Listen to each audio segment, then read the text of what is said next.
Le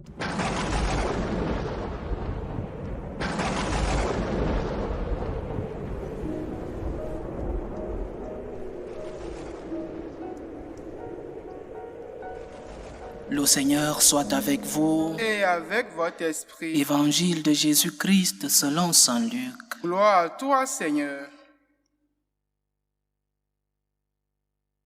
En ce temps-là, parmi les disciples, le Seigneur en désigna encore 72, et il les envoya 2 par 2 en avant de lui, en toute ville et localité où lui-même allait se rendre. Il leur dit: la moisson est abondante, mais les ouvriers sont peu nombreux. Priez donc le maître de la moisson d'envoyer des ouvriers pour sa moisson. Allez, voici que je vous envoie comme des agneaux au milieu des loups. Ne portez ni bourse, ni sac, ni sandales, et ne saluez personne en chemin.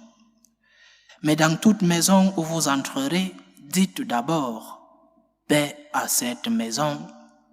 S'il y a là un ami de la paix, votre paix ira reposer sur lui. Sinon, elle reviendra sur vous. Restez dans cette maison, mangeant et buvant ce que l'on vous sert, car l'ouvrier mérite son salaire. Ne passez pas de maison en maison. Dans toute ville où vous entrerez et où vous serez accueillis, mangez ce qui vous est présenté. Guérissez les malades qui s'y trouvent et dites-leur: le règne de Dieu s'est approché de vous. Acclamons la parole de Dieu. Louange à toi, Seigneur Jésus. Saint Luc n'a pas été un apôtre, c'est-à-dire qu'il n'était pas du groupe des 12, mais il a été un fidèle compagnon de Saint Paul, compagnon et ami. C'était un médecin. Il a écouté non seulement Saint Paul, mais aussi les apôtres et la Sainte Vierge Marie. Il a écouté ces choses qu'il écrit dans son évangile. Et comme médecin, un scientifique, il est allé à la source.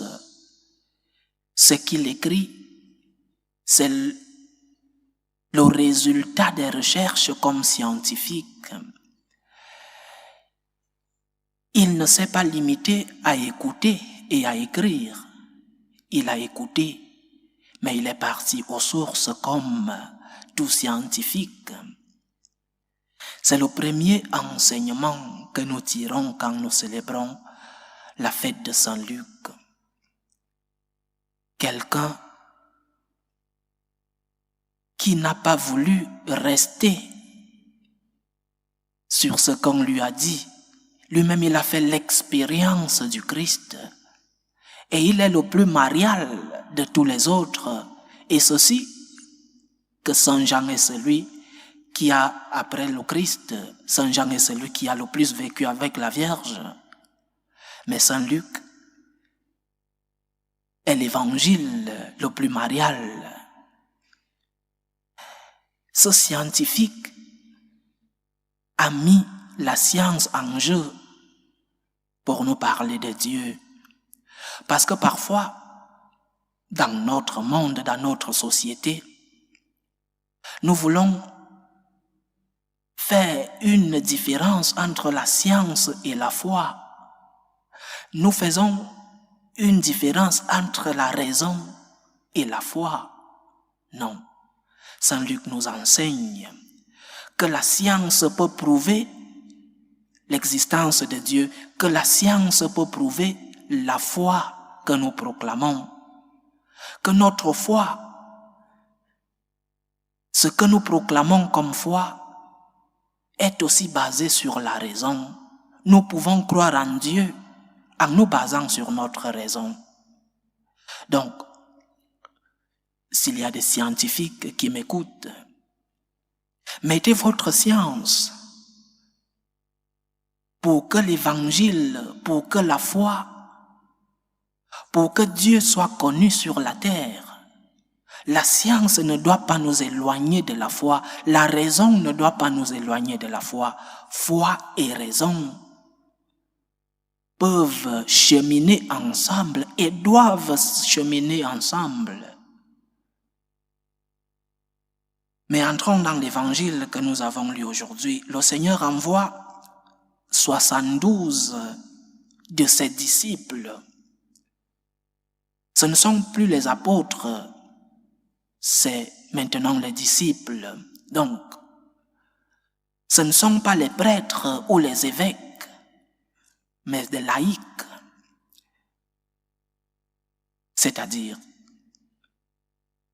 de nos jours, l'évangélisation n'est pas seulement une histoire de prêtres ou d'évêques ou de religieux. L'évangélisation est une tâche de nous tous, est une responsabilité même des laïcs. Depuis les premiers jours de notre Église, depuis les premiers jours de notre foi, le Seigneur a envoyé des laïcs pour lui préparer le chemin, dit l'Évangile. Ce n'est pas le Père Achille qui le dit. Les laïcs ont une grande responsabilité dans l'évangélisation. Ceux-là qui vont préparer le terrain pour les prêtres, ces 72, dit l'Évangile, allaient préparer le terrain où le Seigneur allait se rendre. Alors les laïcs aussi doivent préparer le chemin où le prêtre va arriver, mais que le prêtre trouve qu'il y a déjà un chemin préparé. Pose-toi la question, dans ton lieu de travail, ton entreprise, dans ton cercle des amitiés, dans ta famille, est-ce que tu proclames la bonne nouvelle? Est-ce que tu es évangélisateur? Est-ce que tu es témoin de l'amour du Christ autour de toi, comme laïc? Il y a des vocations différentes dans la vie de chacun d'entre nous, comme membre de l'Église. Chacun a sa vocation concrète, particulière. Un père ou une mère de famille ne sera pas à genoux toute la journée comme un moine. Mais nous avons tous la responsabilité de transmettre l'évangile où nous sommes. Le Seigneur envoie aujourd'hui 72 de ses disciples, ceux-là qui n'étaient pas les apôtres.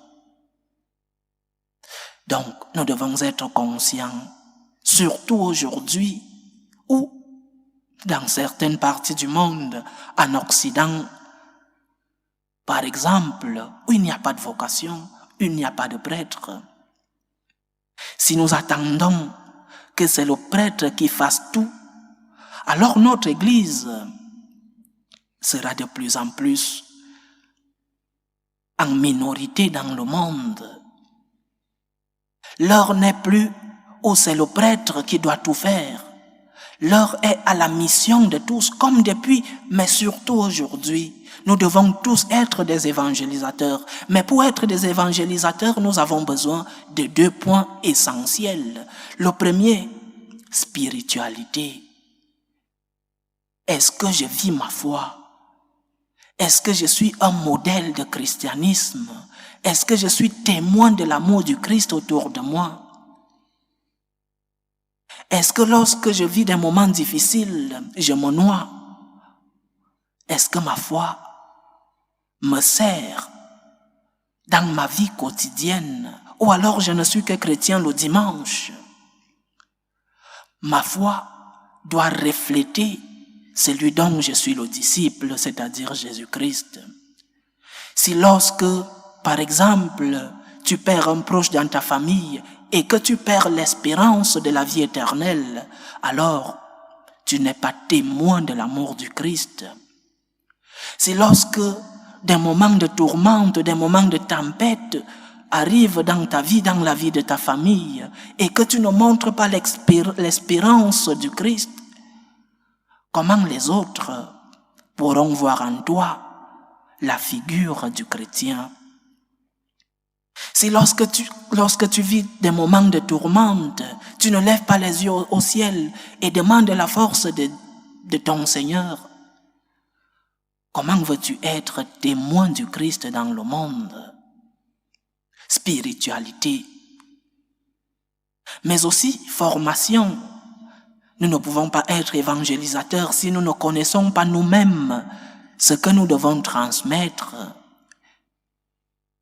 Et pour cela, nous, franciscains de Marie, nous avons de la formation que nous donnons gratuitement à ceux qui le veulent. Ceux qui veulent recevoir cette formation peuvent nous écrire pour recevoir en même temps une spiritualité concrète, la spiritualité de la gratitude, mais aussi une formation catholique, une formation orthodoxe. Si nous ne sommes pas témoins de l'amour du Christ, si nous ne, par notre vie, reflétons pas l'expérience de l'amour du Seigneur, alors nous ne pouvons pas être évangélisateurs. Si nous ne sommes pas formés nous-mêmes dans ce monde où l'Église est attaquée de l'extérieur, mais aussi attaquée de l'intérieur, si nous ne pouvons pas défendre notre Église par des arguments que nous trouvons dans la formation, alors notre Église sera de plus en plus persécutée et attaquée. C'est pour cela qu'aujourd'hui, en la fête de Saint-Luc, je vous exhorte que nous soyons tous des évangélisateurs dans ton lieu de travail, dans ton cercle amical, dans ta famille. Tu peux être un évangélisateur par ta propre vie, par ton témoignage de vie, mais aussi un évangélisateur par la formation que tu aurais reçue.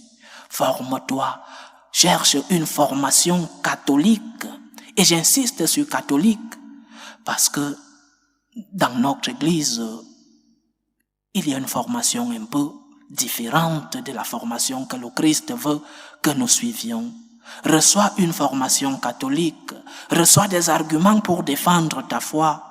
C'est ainsi que tu seras un grand évangélisateur. Tu seras des 72 que le Seigneur envoie aujourd'hui.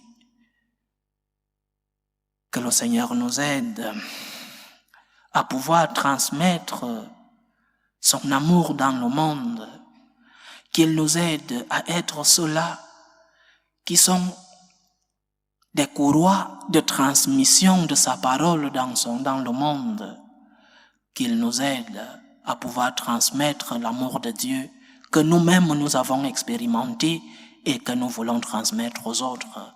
Loué soit Jésus-Christ. À jamais.